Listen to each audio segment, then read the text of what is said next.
আসসালামু আলাইকুম সবাইকে, কেমন আছেন সবাই? দূরে কাছে যে যেখানে বসে আজকের ভিডিওটি দেখছেন, আশা করছি সবাই অনেক ভালো আছেন, সুস্থ আছেন। আমরা আলহামদুলিল্লাহ ভালো আছি। চলে এসেছি নতুন একটি ভিডিও নিয়ে আপনাদের মাঝে। ছোট্ট ভিডিও, আশা করছি আপনাদের অনেক ভালো লাগবে। আমার বড় ছেলে অনেক দিন যাবৎ বলছিল নেহারি খাবে, তো গ্যাসের সমস্যার কারণে রান্না করতে পারি না। আমাদের যে সরকারি গ্যাস শীতের দিনে অনেক বিরক্ত করে, রাত 2টা-3টা বাজেও আসে না। তো আজকে রাত প্রায় 3টার মতো বাজে আমি এখন নেহারি রান্না করছি। আর আজকের নেহারিটা আমি মশলা কষিয়ে তারপরে রান্না করব। এমনিতে তো আমি মেখে ঝুঁকে রান্না করি, আজকে মশলা কষিয়ে তারপর রান্না করব। রান্না শুরু করে দিয়েছি। প্রথমে তো পেঁয়াজ ভেজে নিলাম, পেঁয়াজে দিয়েছি তেজপাতা, এলাচি, দারচিনি। তারপরে একটু ভাজা হয়ে গেছে, তারপরে দিয়ে দিচ্ছি জিরা বাটা, তারপরে দিয়েছি আদা বাটা। একে একে সব মশলা দিয়ে মশলাটা কষিয়ে নিয়েছি। হলুদের গুঁড়া, মরিচের গুঁড়া, ধনিয়া গুঁড়া। পেঁয়াজটা একটু বেশি করে দিয়েছি যাতে ঝোলটা ঘন হয়। আর আমার ছেলে বলেছে বেশি যাতে ঝোলটা পাতলা না করি, একটু যাতে মাখা মাখা থাকে এই টাইপের।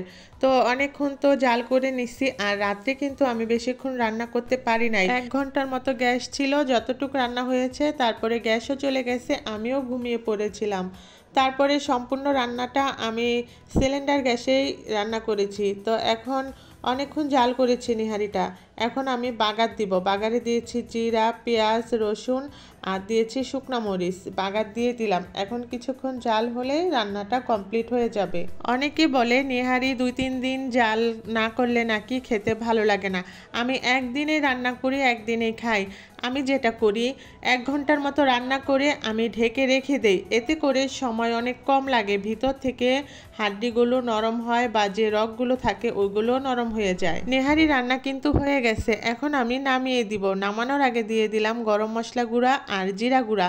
গরম মশলা গুঁড়া দিলে কিন্তু ঘ্রাণটা অনেক সুন্দর হয়, আর জিরা গুঁড়া না দিলে কিন্তু চলেই না। এখন খাবো আমরা সবাই।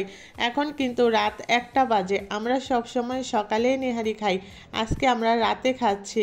রাত এখন 1টা বাজে। ওদের বাবার আসতে আসতে অনেক দেরি হয়ে গেছে। আমার বাচ্চারা এতক্ষণ অপেক্ষায় ছিল বাবার সাথেই খাবে। তো এখন আমরা সবাই খাচ্ছি। আর দেখতেই পাচ্ছেন কেমন হয়েছে, বেশি পাতলা ঝোল রাখি নাই।